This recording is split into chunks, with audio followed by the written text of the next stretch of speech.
From up here, you can see almost everything.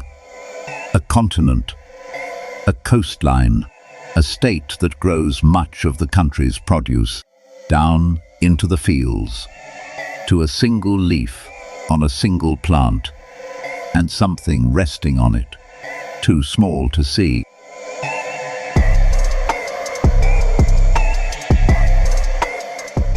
This is Cyclospora, a single-celled parasite sealed inside a shell called an oocyst, about 1/100th of a millimeter across. Sitting here on its own, it is harmless. It cannot make anyone sick. Not yet. Freshly shed, a Cyclospora oocyst is not yet infectious. To become dangerous, it has to wait. Days, sometimes weeks, in warmth and moisture, while inside the shell it divides and ripens. Only then is it ready. This single fact shapes everything. It means one person cannot pass it to another. The parasite that leaves a body today cannot infect anyone until long after it is gone. So where does it begin? Not with the sick, but with someone who feels perfectly well.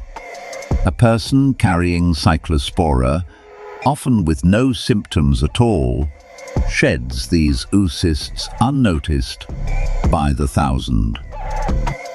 And they have to go somewhere. Into the water that reaches a field, the runoff from a failing septic tank, a leaking sewage line, a plot left flooded after the rain, or simply too few clean toilets for the people who tend the crop.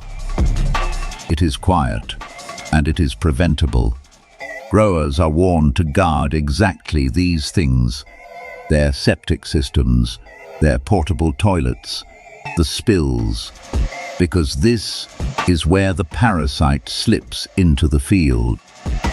So it travels another way, on food, on water used in a field, on fruit and leaves that are eaten fresh and eaten raw, raspberries, basil, cilantro, bagged salad greens.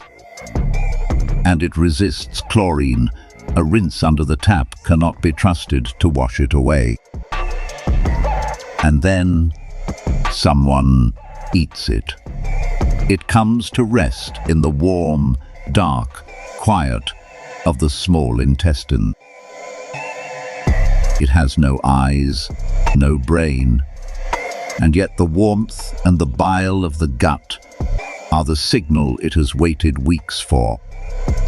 The sporozoites it spent weeks preparing slip out, and they do the one thing they are built for. What slips out cannot see the wall it was built for. It finds the lining by touch and by chemistry, gliding blind until it meets the cells it was made to enter. They invade the cells that line the gut, and inside them they multiply, asexually, then sexually, tearing up the surface that is meant to absorb your food.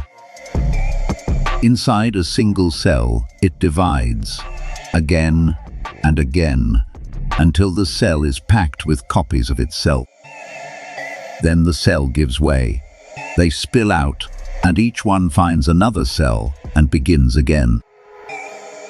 For most people, it is treated. The cure is a pair of molecules far too small to see, and the parasite has no answer for them. It begins as a pill, and here, at last, the parasite meets the one thing it cannot outweigh. For most people, that is the end of it. But somewhere right now, another one lies in a film of water, waiting. It cannot hurry. It does not need to. The only question is where it comes from next.